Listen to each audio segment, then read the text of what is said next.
Hello, and welcome to Orion Outreach, where we introduce you to some amazing nonprofits and the things they are doing right here in our community. Today, we're talking with Holy Spekes, and you are really going to be impressed of all the things they're doing right here in Oakland County. So welcome, Becky. Thanks, Alana. Thanks for having me, and thanks to ONTV for having us here today. Yeah. So tell us, how did Holy Spekes and the whole idea behind it develop?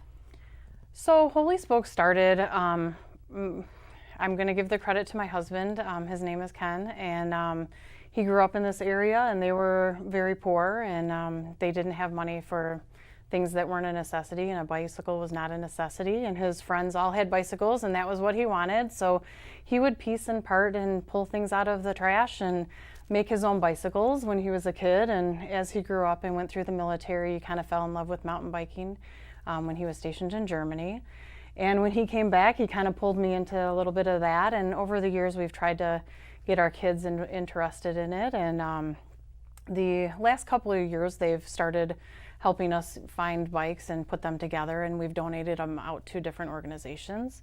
And last year, we kind of took the plunge. He wanted to help and do some more. And what else can I do? And so we decided that it would be time to try to do something more for the community and help people out. And so we started filling out paperwork for Holy Spekes, and lo and behold, all the paperwork went through, and then we began. And we thought, okay, well, now we'll see if we can get a few bicycles. And they started lining up so quickly that we had to find space.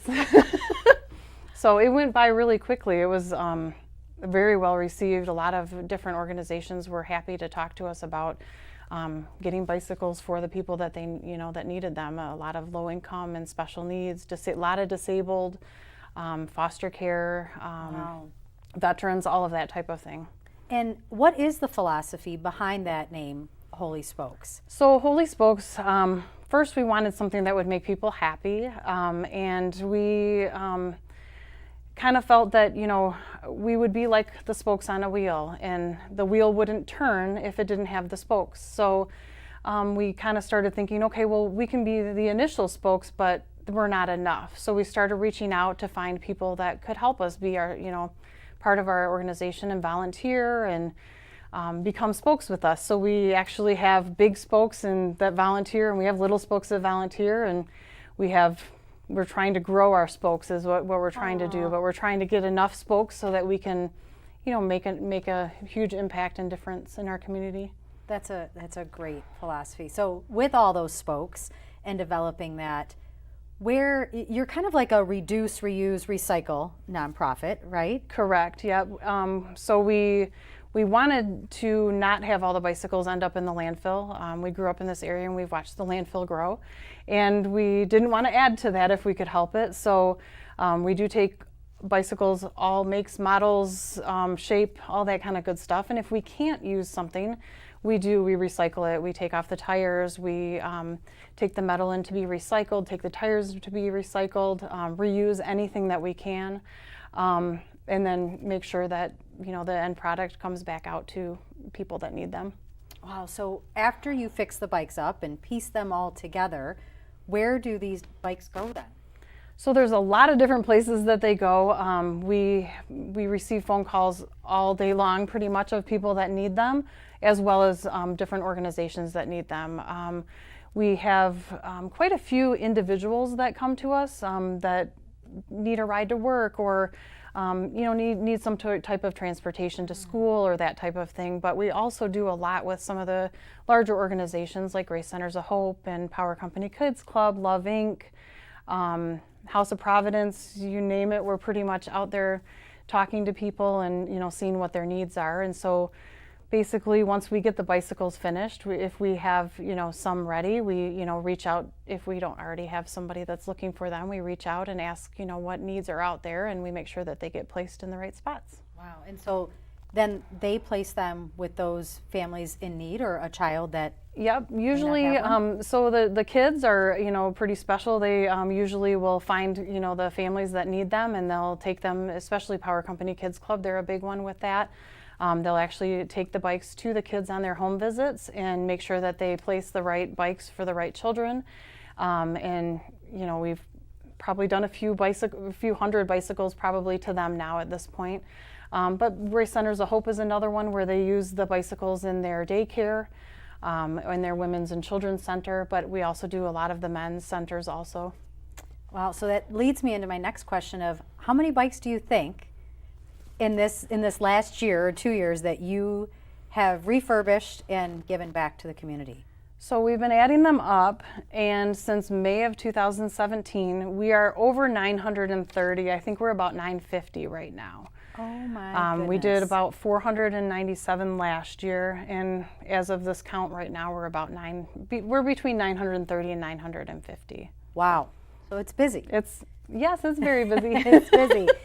And I know that you do some other things, not just refinishing the bikes, but we've talked about a couple things beforehand of there's ghost bikes, and I know we have one here in Lake Orion that I bet people don't realize that's what it is on Brown Road. Can you speak about that on the ghost bike? Sure. Ghost bikes over the years have come to be a place marker for people that have been killed while riding on their bicycles. Usually they're placed close by where someone has been usually had an accident or that type of thing while they've been riding. The ghost bike on Brown Road is probably the closest one nearby. That is in commemoration of Ralph Finneran. His wife Judith makes sure that goes back out every year, and you can see that down by the GM plant there. He was killed 7 years ago by a distracted driver. And last year we had a ride of silence for him, which is commemorating his life, as well as we did have a ride of silence for all of those who have been killed or injured this year. In May.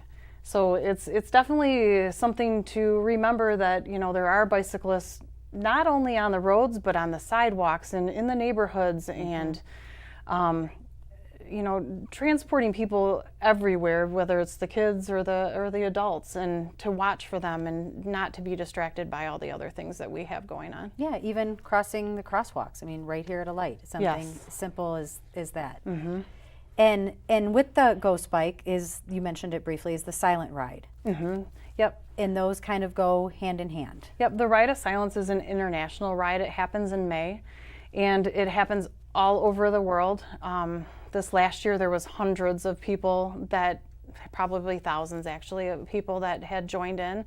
And it's all, all kind of grouped together and just trying to bring awareness and trying to bring hope and recognize that this has happened and that people are hurting because of that. So it's something I think that helps them understand that they're not alone and that there are other people out there that are really thinking about them and hoping that things can be a little safer along the way. Right. And let's go and talk about your fundraising. And sure. You have a great event to add to all these spokes of your wheel. Which we have one coming up here in October that will meet right here at ONTV in our studios. But let's talk about Ride the Oaks. Yeah, for Holy Spokes. For Holy Spokes. Yeah, I think it's going to be an amazing event. They're looking for teams of people to join or individuals to join and come out. And it starts at the at ONTV here in Lake Orion, and we'll ride back through Orion Oaks. Which is just across the street. Which is across the street, so you don't have to travel very far. Yeah. And I think that it'll be a wonderful time. It's going to be a great time of year, and it'll be nice and cool. And I think people have a wonderful time enjoying each other as well as kind of forming together as a group. And all the proceeds are going to go to Holy Spokes.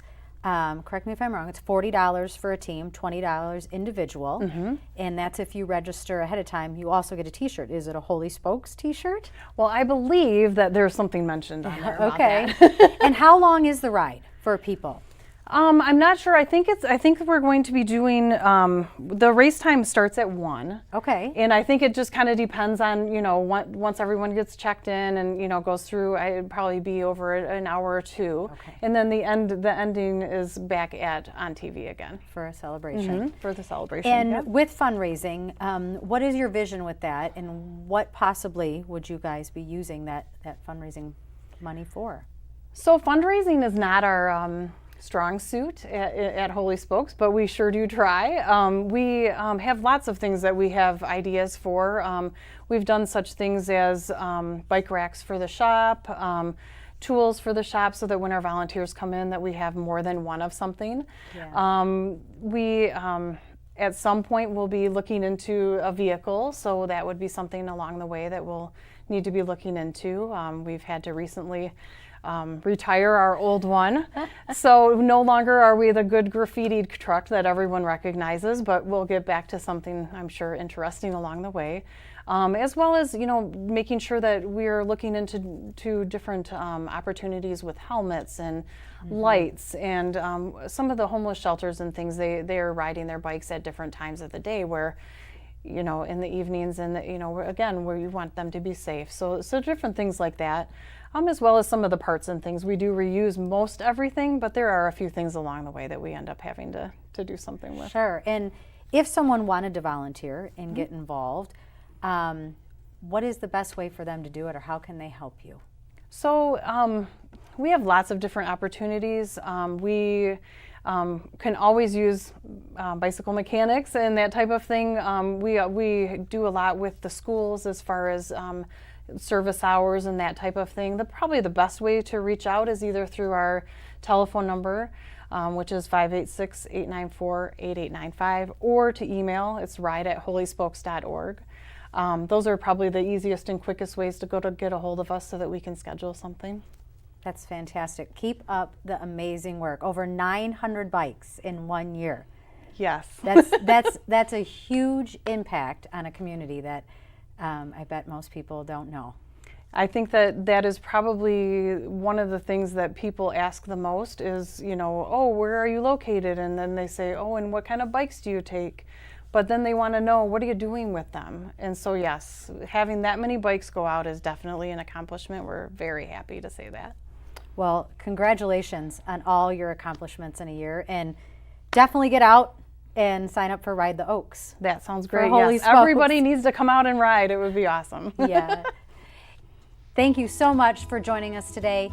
If you would like more information, visit our website at OntV.org. We'll see you soon.